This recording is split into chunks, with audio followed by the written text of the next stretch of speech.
All right, last time we finished talking a little bit about,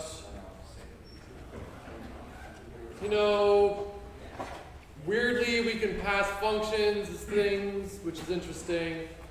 But as we go, you're going to be developing bigger and bigger chunks of code. Because as you start to solve more complex problems and start doing things, you're going to need more and more stuff that you got to do to solve those problems. Never, ever, ever sit down and think that you can sit down and just start going. Never going to happen. You're wasting your time. Just slow it down. You can never think of these things as a giant ball of things you got to get done. You got to slow it down and think like, okay, what are the basic steps? Because when you start breaking it down into basic steps, that's when you know how to do the basic steps. Okay, first I gotta check if some condition is true. Well, I know how to do that. Okay, then once I know it is true, I gotta do this. Maybe print out something. I know how to print.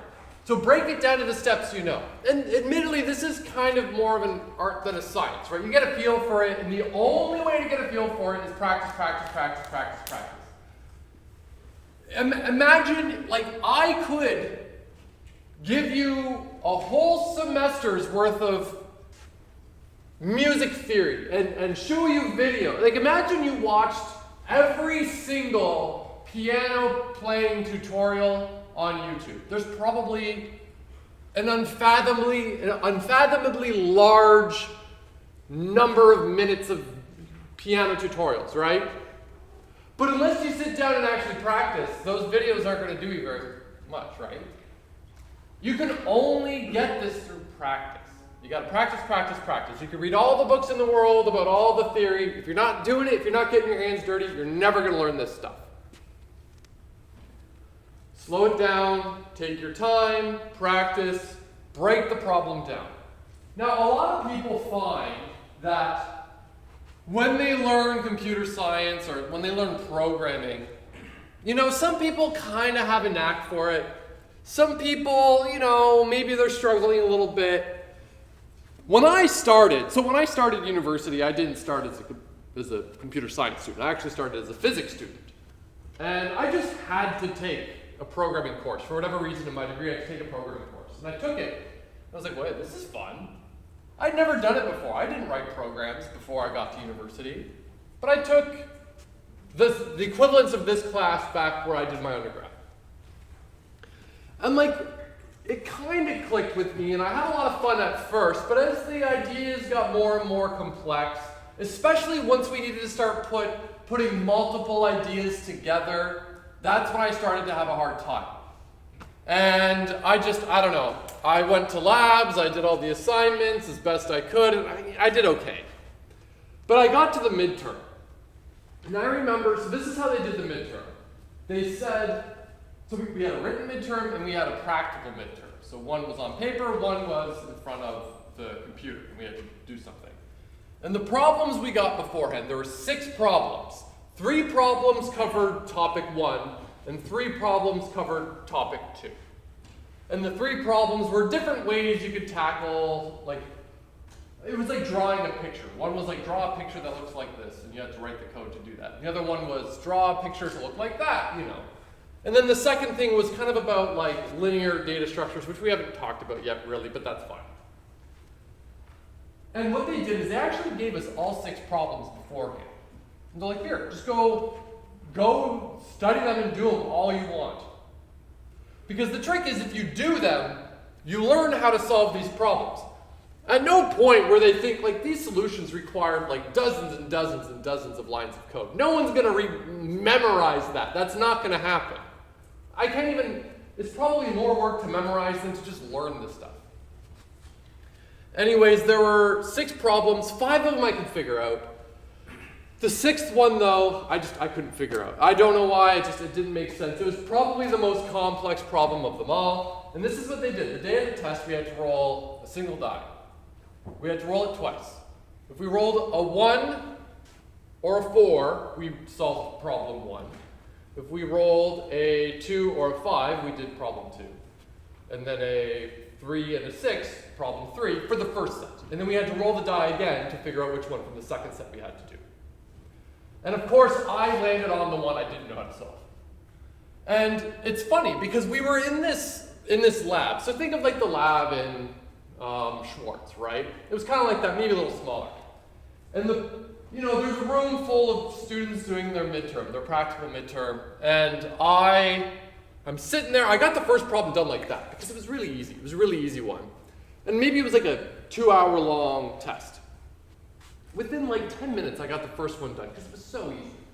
And then I sat there staring at my screen, just typing. I was throwing anything and everything I can think of at that screen, and it didn't make any sense at all. I couldn't figure it out. It was impossible. It was like, it wasn't happening. I couldn't figure it out. Meanwhile, other people in the room I could see were finishing. And the funny thing is, the second set of problems, the one studying like linear data structures, was actually about like sound, right? So sound is just a collection of like amplitudes that we could like listen to. And the problem I had to solve, and some other people in the room had to solve it, but other people were solving other problems related to sound. But in order to test it, you'd have to hit run. And then you could hear other people's computers like saying the sound. But the problem I had to solve, the trick was you had to take the sound file of some guy saying the word rabbit. Okay, it was just rabbit. Okay? And what I had to do was like half its frequency. Okay?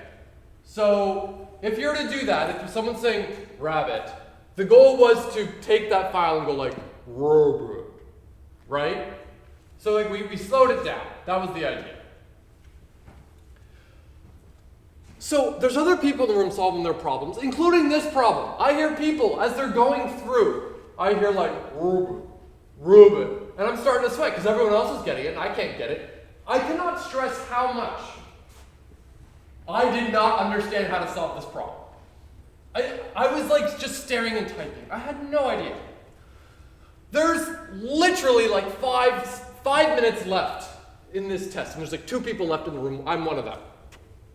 Maybe there was a couple more people in the room, maybe like 6. And finally, after trying all this time, I hit run, and it like ran, but I didn't hear rabbit. I heard rabbit. What did I do? I sped it up. I didn't slow it down, I sped it up. Just by trying and throwing everything and anything I can think of at the computer, I hit run, and I got rabbit. Meanwhile, other people in the room laughed because they immediately knew what I had done, but I knew what I did. I knew, wait a minute, the code I wrote did the opposite of what I wanted to do. And as soon as I hit run on that and I heard it, I knew how to like change it. It was like that moment. It was that moment in time the universe made sense to me. I finally understood computer science. But it only came through like just trying. Some people, they start learning this stuff, they have that click moment. A lot of students will talk about that click moment where it just kind of made sense. Because a lot of you didn't grow up programming or even thinking this way. And you might have that click moment. But that was my click moment. I'll never forget. Rabbit! Nor will probably the people in the lab at the same time as me. It takes time. And it really takes time to put these tools together to build solutions to more complex problems. You might be like, I understand ifs. I can do ifs. But as soon as I combine ifs with a bunch of variables to do some math, I can't figure it out. Practice. Take your time, slow it down, keep at it, you'll get there. When you hit run on your assignment, you're probably going to hit run at least 100 times before you get it right. Imagine that's true. Imagine that I'm telling you right now, you have to hit run 100 times, not just sitting there hitting run and then run and then run. You got to change it, of course. But you have to try 100 times before you can even think about having the correct solution. Go in with an expectation like that. Go in expecting to fail. But we are so lucky in computer science. Not many fields give you this luxury.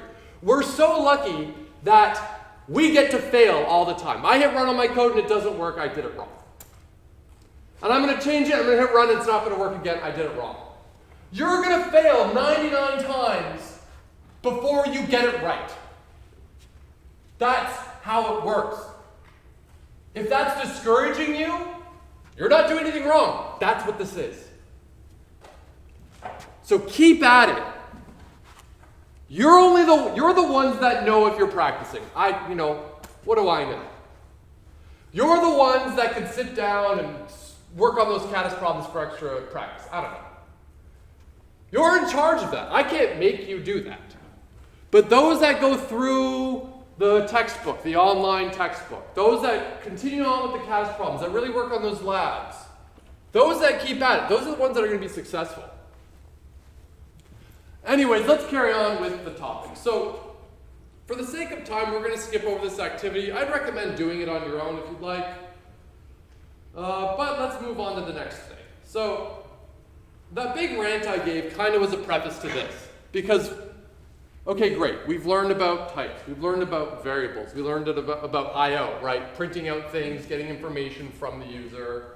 We learned about if statements. We learned about functions. And all of these things might make a lot of sense by themselves, but putting them together to solve problems can be kind of hairy. And in computer science, a lot of times, it's not even like, oh, here's the problem I have to solve, and here's the code. Step one is, wait, what's the problem? Step one is understanding the problem. Then once you understand it, that's when you can start to plan your code. And then once you plan your code, that's when you can start writing your code. So, step one is understand the problem. No sense trying to solve a problem you don't understand. A lot of people try to skip step one. It might sound weird, but it's true. A lot of people will start assignment one in this class, sitting down trying to start coding, they're like, wait, what? Well, yeah, slow it down. Usually, this is how I did my undergrad when I did assignments in computer science. Assignment comes out, maybe it's due in 2 weeks. I would immediately read the assignment. Just read it. And I would have no expectation to write a single line of code for at least a week. I wasn't reading the assignment because I wanted to be a keener and get started. No. Trust me, I was lazy. I'd read the assignment and make sure I understood it, because if I didn't, I want to make sure I get that addressed ASAP. Maybe I need to ask the professor, maybe I need to slow down and think about it. Talk to a couple of the students. Oh, that's what it's asking, that type of thing. Then once I understand it, I just let the problem brew in my head for a week. I just passively think about it. Maybe I'm on the couch watching TV and I'm just kind of there in the back of my head and think, you know what, I can do it that way. But I don't go write the code. I just start to kind of break that problem down and think about it passively. If at no point ever is anyone capable of solving complex problems by sitting down and going like, okay, here's the problem. Okay, let's go. No. Give yourself that time to let it brew. Give yourself the time to think about it, to plan it. Then you go through and start to solve the problem. Now, despite what I was just saying, we're going to look at this. It's not that complex of a problem, but it's a little bit more complex than just like, oh, here's an if statement. So what we want to do is look at the problem I'm going to give you. Think about what the problem's asking. Think about how we can break the problem down, and then we can start writing code to maybe solve that problem. But we're not going to take a week to do it. We're going to do it today. So, let's say a car rental place needs our help. All right? They want a very simple program that's going to calculate how much a customer is to be charged based on a rental agreement, their age, how far they drove, and how long they had the car. Okay, so basically it's a billing thing. And they might have different rental agreements based on certain values that determine how much they have to pay. Seems reasonable, right? Reasonable problem. If you read this and immediately thought like, oh, I know how to write the code to solve that, you're lying. You're lying to yourself. You don't. Slow it down. Okay. Let's keep reading. Let's understand the problem. So, here's what's going to happen. We got to get the customer's age, rental agreement classification. It looks like there's two, B or D. Number of days they rented, starting odometer reading and ending odometer reading. Okay, so we're going to get this information. If the classification is code B, They get charged $20 a day plus 30 cents for every kilometer they drive. Okay. If it's classification D, its base charge is $50 a day plus 30 cents for every kilometer driven above the 100 kilometers a day average allowance. Oh. So I guess what that means is if you pay 50 bucks a day, you can drive the first 100 kilometers a day for free, but every kilometer over 100 you have to pay the 30 cents, I guess. So if you think you're going to be driving a lot near 100 kilometers a day on average, I guess maybe going with option B is a little bit better. But I'm just thinking as a customer. Remember, we're not customers, we're programmers, we're trying to solve this problem. So we know we got to get this input, we got to do some number crunching. And immediately, I see the ifs, so start thinking about this. All renters under the age of 25 are charged an additional $10 a day because I guess you're an insurance liability, I don't know. They just do that because they can, I guess. And then at the very end, we want to print out the final total cost. So it kind of gave us all the pieces, right? It said, like, okay, what it's got to do, we got to get this information, if these conditions. Okay. So if we try to start tackling this by thinking at this big problem as one big problem, not going to happen. We got to break it down. Immediately, having the experience, I'm going to start thinking about how can I break this down? Well, we've got a chunk where we're doing an input. Maybe we can segment off the input part. Maybe we can put that in a function. I don't know. Maybe not. Maybe it's required. Maybe it's not. I don't know. But I'm starting to think like that. And we see the ifs. Well, I'm probably going to need an if statement there. And the if statement's going to work depending on what the classification code was. And I guess there's just a formula. It's like $50 times the number of days plus 30, all that stuff. But there is that extra complication in code D. I think earlier I said B if you're driving close to 100. I guess I meant D. But anyways,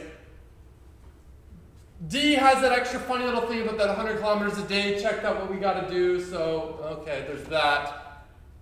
We have to add that extra 25 or that $10 for anyone under the age of 25. Well, that's another if statement, I guess. Whatever. I'm just thinking of the pieces, how to break them down. Taking my time. So, it looks like this little kid will get charged the extra $10. Step one, okay, don't freak out. Go slow. Step two, half of this description was just IL. Reading an input and print out the final thing. Let's save that for last, because I know we know how to do IL. We can do inputs and we can do prints. I know we know that. We've done that a bunch. So I'm going to save that for last. The only beefy part of this problem, I guess, after thinking about it, the only beefy problem is really that calculation, right? Like we gotta look at that calculation. And there was a lot going on, but let's break it down. Let's look at the requirements here. If the classification code is B, it's $20 per day plus 30 cents for every kilometer driven. That's not too bad. That's just simple math. Arithmetic. We've been doing that for ages. If classification is D, it's $50 a day plus 30 cents for every kilometer above the 100 kilometers a day average allowance. So I guess what we'll have to do in here, I guess, I'm thinking, well, I'll have to know what their odometer readings are and figure out, and I know how long they've had the car rented, so I'll have to figure out how much they drove on average a day.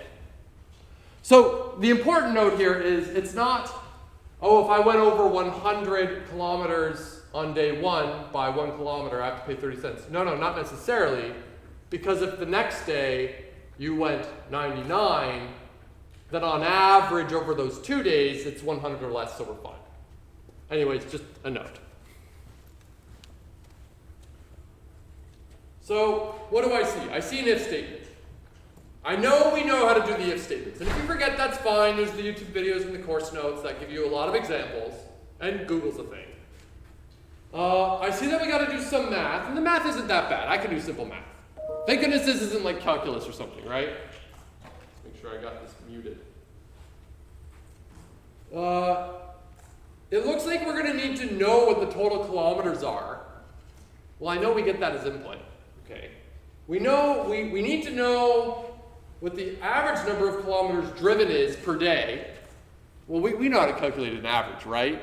Take the value and divide it by over how many days. That'll give you the average per day, right? We know how to do this. Okay. Need to know how many kilometers above 100 we are. Okay. Well, that's easy. That's just figuring out if a number is greater than 100, right? And that's just an if statement. Okay.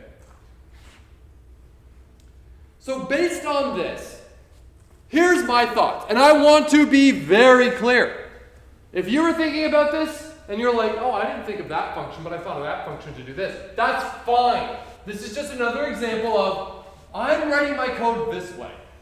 You might write your code a different way, and it does exactly the same thing, and you are 100% correct. There's nothing that says there must be a function that calculates the kilometers. There must be a function that calculates the average kilometers. No, this might not necessarily need to happen. You could write it, maybe they're in the same function, I don't know. That's fine. I'm just doing it this way, and if you want to do it differently and it's correct, by all means. I'm just showing you an example of how I did it. So I'm going to have a function to calculate kilometers, calculate average kilometers, calculate the number of kilometers above 100, and then a function to calculate the total charge. So there's a lot of functions here. But don't think of them as one giant problem. Think of them as the small subproblems. I need a function to calculate the kilometers. And we know that from input, we're supposed to get starting odometer reading and ending odometer reading. If I know what the odometer is, and for those of you that don't remember what an odometer is, that's like the mileage or kilometerage meter in your cars, right? So if I know the start and end values of this, I can calculate what the total kilometers driven was, right? It's just the difference between the two. Okay, so I'm going to write a function that does this. And look at that beautiful, beautiful, beautiful function header comment I've got there. There. Let's have a look. There's more comments than there is actual code. Get the odometer start and the odometer finish, and then return the difference between the two. I want it to be a positive number, so I take, the odometer finish, which should at least be the same value, if not more, assuming they drove the vehicle. So that's it. I've got a simple function that tells me, if I give it the start and end, it gives me back how many kilometers they drove. You might think, why on earth would he have a function for this? Why not just write that, like odometer finish minus odometer start, whatever you need it? And you're right. We don't need a function to do this. I just did it this way. Questions about this at this stage? Anything up to this point? Concerns, thoughts, comments? Okay.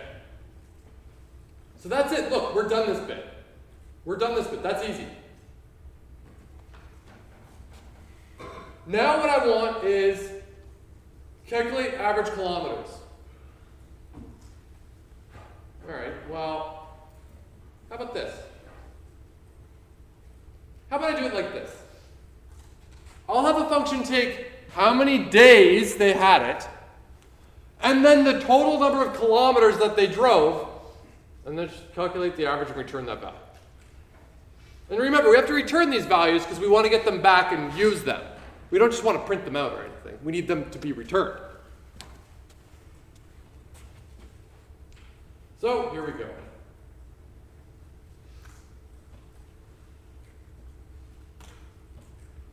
There, average kilometers per day.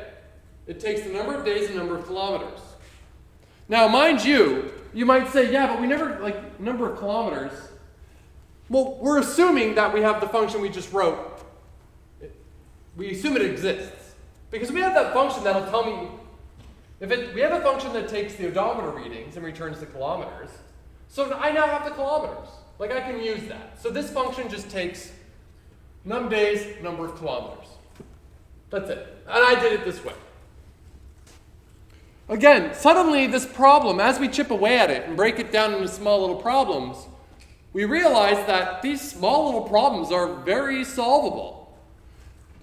I realize that it's kind of an art, though, on how to break these things down.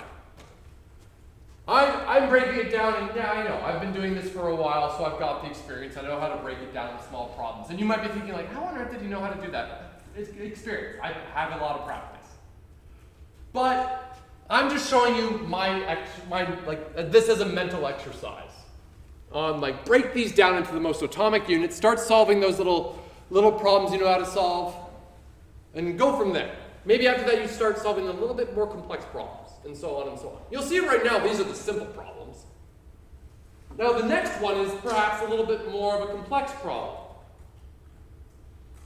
We need a function that calculates the daily average. Now this is, well, not just the daily average, how many kilometers above the daily average.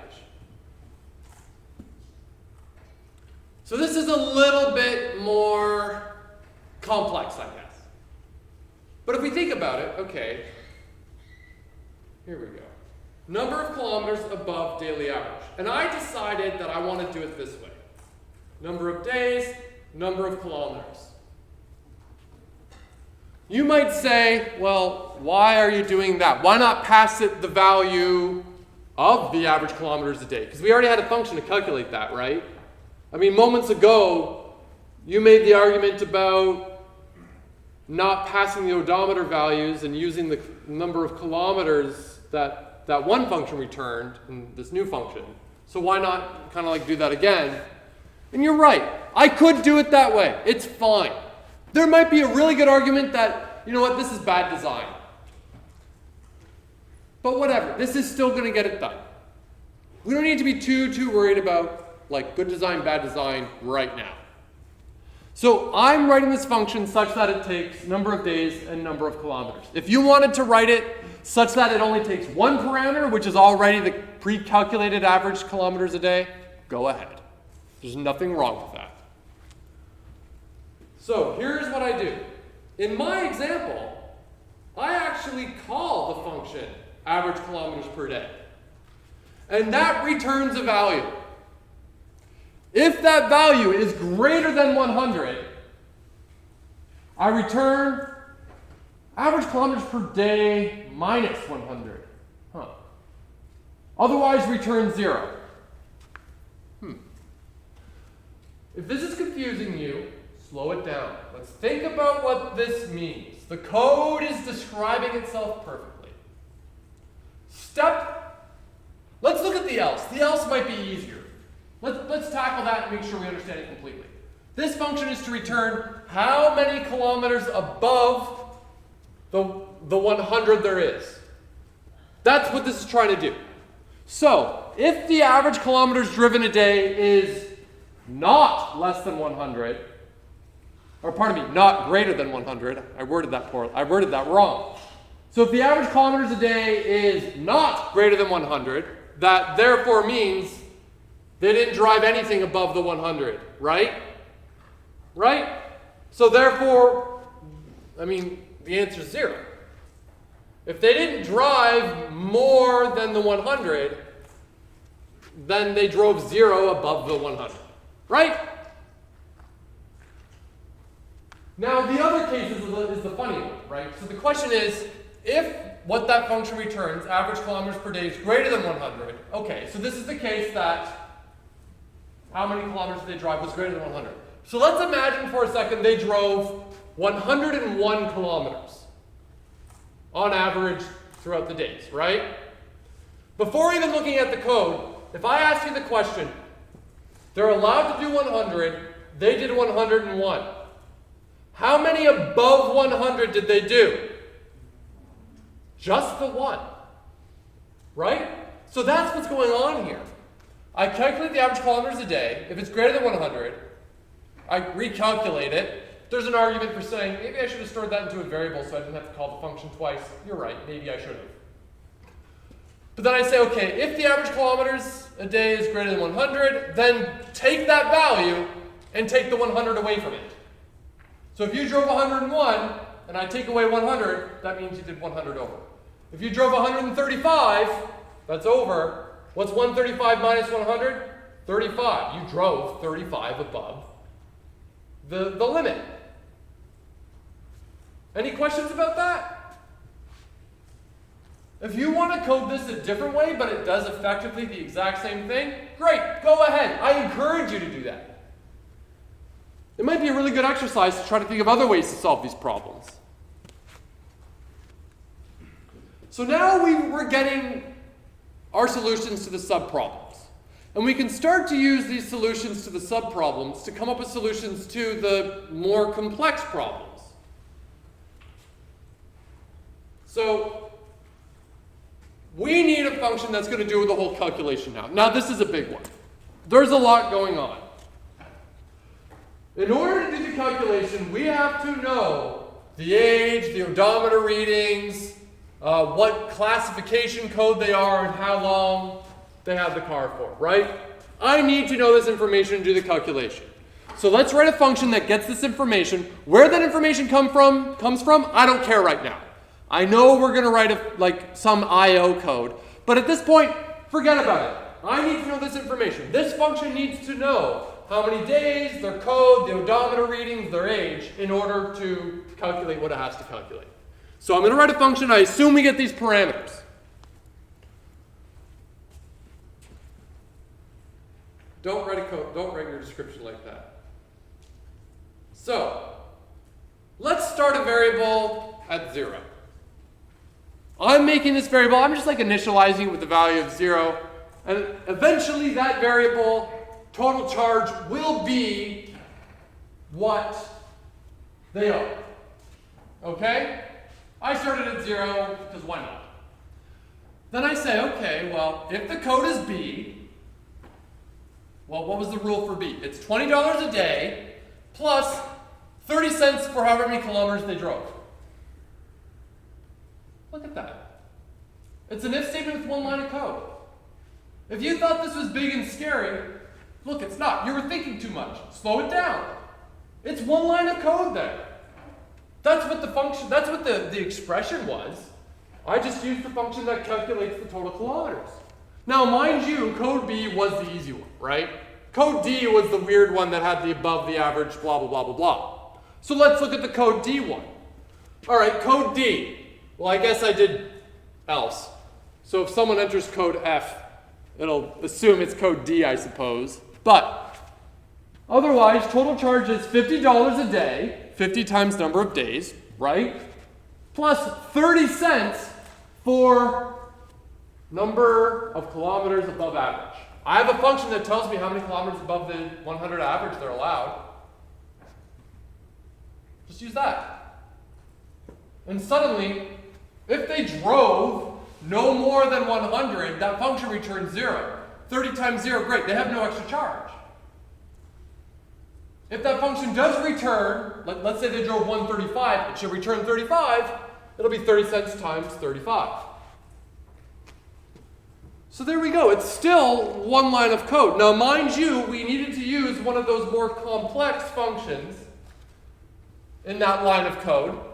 But because we had that solution to the subproblem, we were able to very easily solve the bigger problem.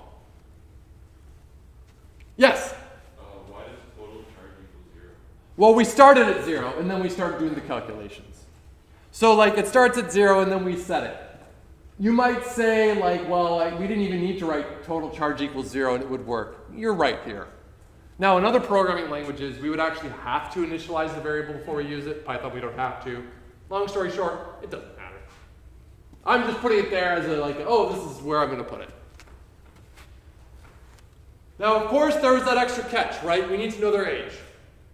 Well, here's what I do. Regardless of whatever code they are, if their age is less than 25, we add 10 times number of days, because they had an extra $10 a day charge. That's it. Now, raise your hand if you're like, wait, what the heck is that plus equals? Plus equals is a nice little shorthand. I'm going to show you an example of this. So we're hitting pause and solving the bigger problem right now. If I have a variable a equals 5, and I say a equals a plus 1, print a. Whoop.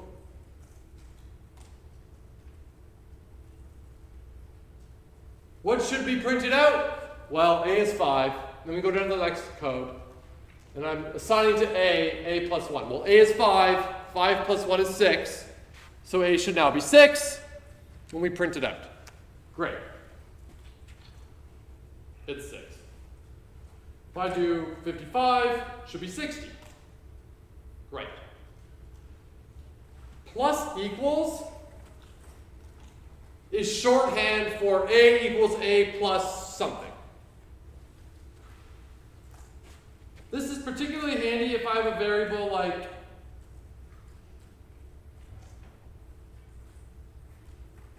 imagine having to write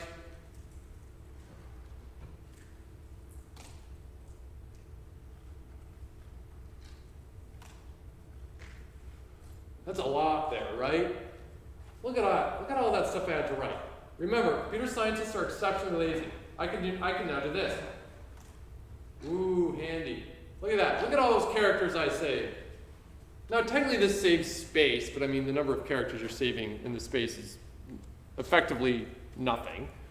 I mean, maybe you're working on an embedded system where that really is a limitation or something, I don't know. But it saves space. It's a shorthand. If you like it, use it. If you don't, don't. There's also minus equals. I think there's times equals. There's a lot you can play around with. They're just a bunch of shorthands.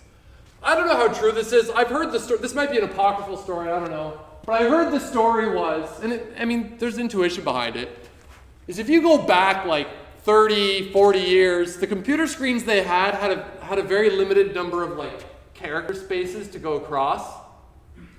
So imagine you only had like 20 characters for one line on your monitor. Otherwise that wouldn't fit. Something like this would save you that space. I don't know if that's really why they did it, but that's the story I heard. 2 times equals. Wow, look at that. Divided by equals? Crazy. Awesome shorthands. Other programming languages have an additional shorthand, plus plus. That means add 1. Plus plus would be equivalent to plus equals 1.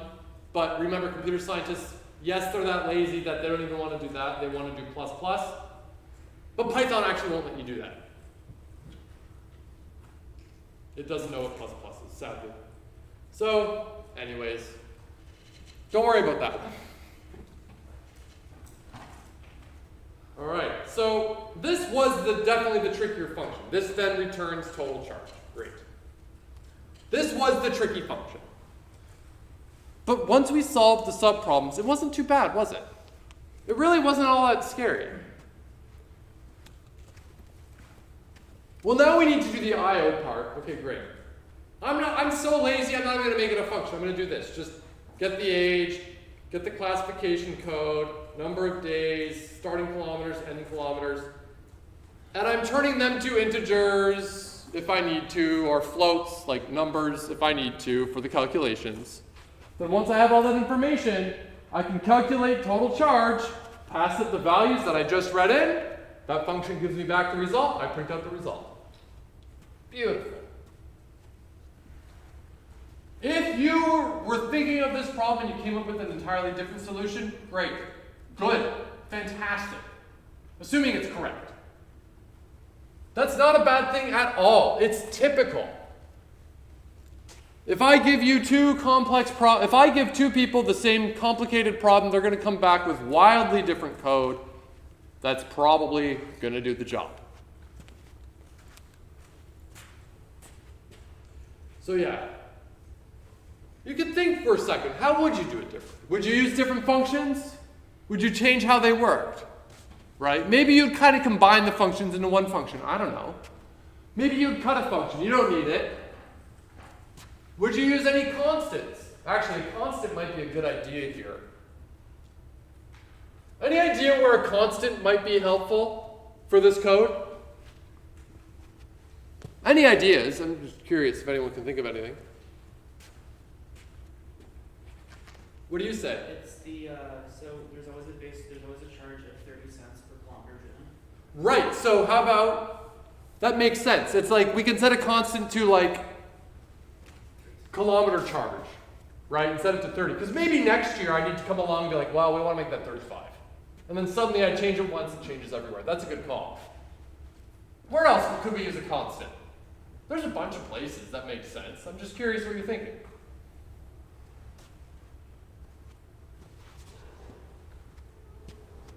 I mean, I suppose we could do the age of 25, right? We could make that. Because, I mean, 25 is kind of arbitrary, right? And someone might look at that code that, I guess age gives it enough context that you look at it, but they might be like, but why 20? What the heck's going on? Maybe that's like a legal thing. Maybe there's some provincial regulation about something with insurance. I don't know. I'm making this up. But age might make sense, and you might call it like Nova Scotia age limit. So when I look at that code, I go, if age is less than the Nova Scotia age limit, great. And then maybe Nova Scotia changes it. I don't know. What else? There's probably one more thing I can think of. I want to try someone else. Someone's got to guess. Otherwise, I'm going to point at people and you're going to feel really awkward.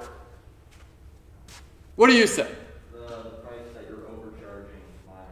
The price, the overcharge thing? Yeah, okay, that makes sense. But what else? There's one more thing that I'm really thinking about that seems arbitrary.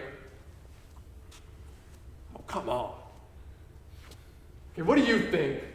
The kilometers of the kilometers that you're not supposed to go above. Right, like the 100 kilometers seems rather arbitrary, right? So maybe I replace it with a constant called like kilometer limit. I don't know. So it's a little bit more obvious, and then if you want to come back and be like, you know what, next year we're making it 50. Cool, go ahead.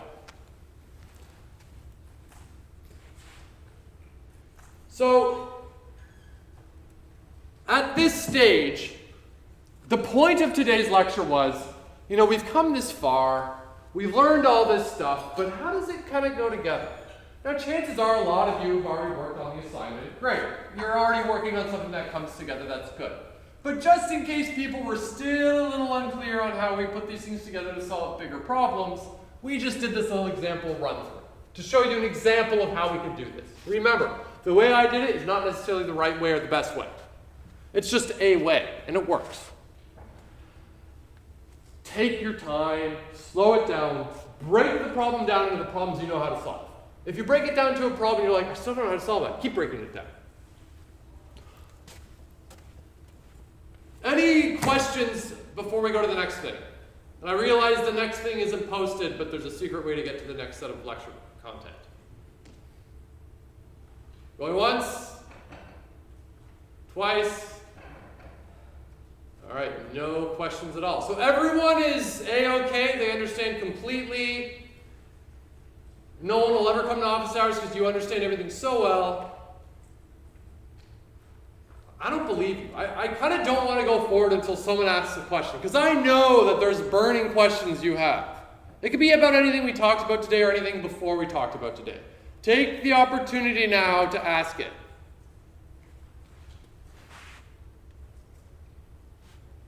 Yeah? How do you use NumPy? How do you use NumPy? So that's a big question. Do you mean like how do I start to use NumPy? Yes. Perfect. Great question. Not really what I was looking for, but might as well. It's a question. The trick is you got to do this.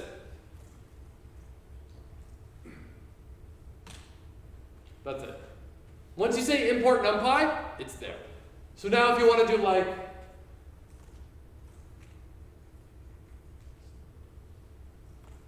whoa. There. So in order to use something from within NumPy, we say numpy.sign. Now, computer scientists, remember, we're really lazy. And you know what? Typing out NUMPY was just too much for me. So a shorthand thing people do in Python is you can say as NP. And NP is actually like the standard one for NumPy. And suddenly, every single time you want to call, stop, go away. You just say np.sign. Because yes, I am that lazy. Yes. If you import it as NP, would NumPy still work? Let's have a look. Let me restart this runtime.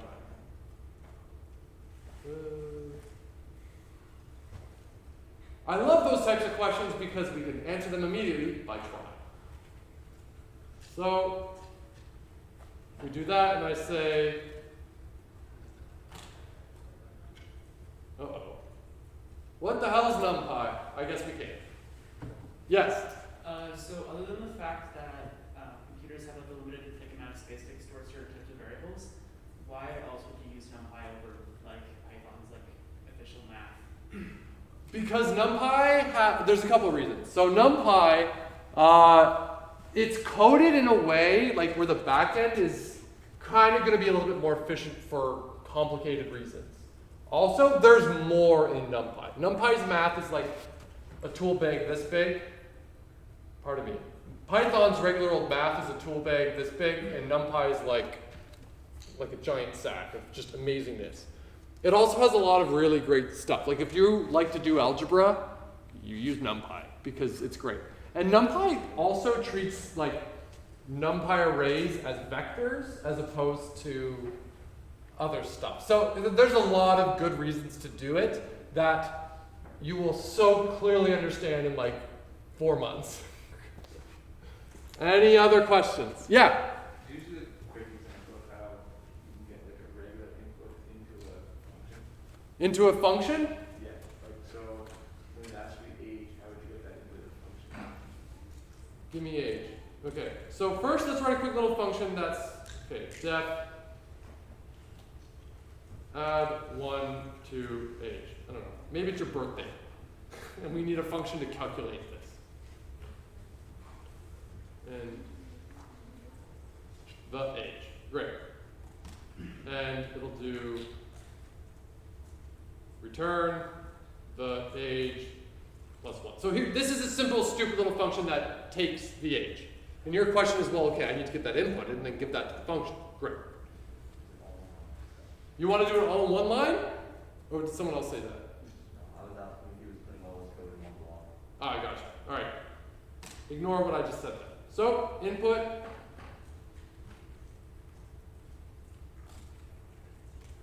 Whoop.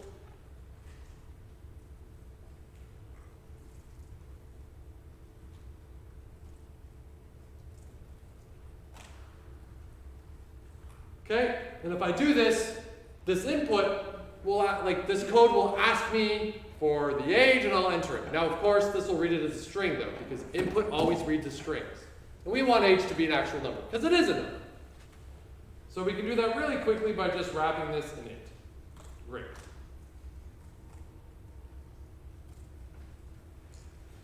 Let's hit run real quick. Give me your age. I don't know, you're 46. And we see 46, great. Now, of course, I didn't call the function here. This is just testing to make sure my input worked and whatnot. So far, so good. So, here's what I'm going to do.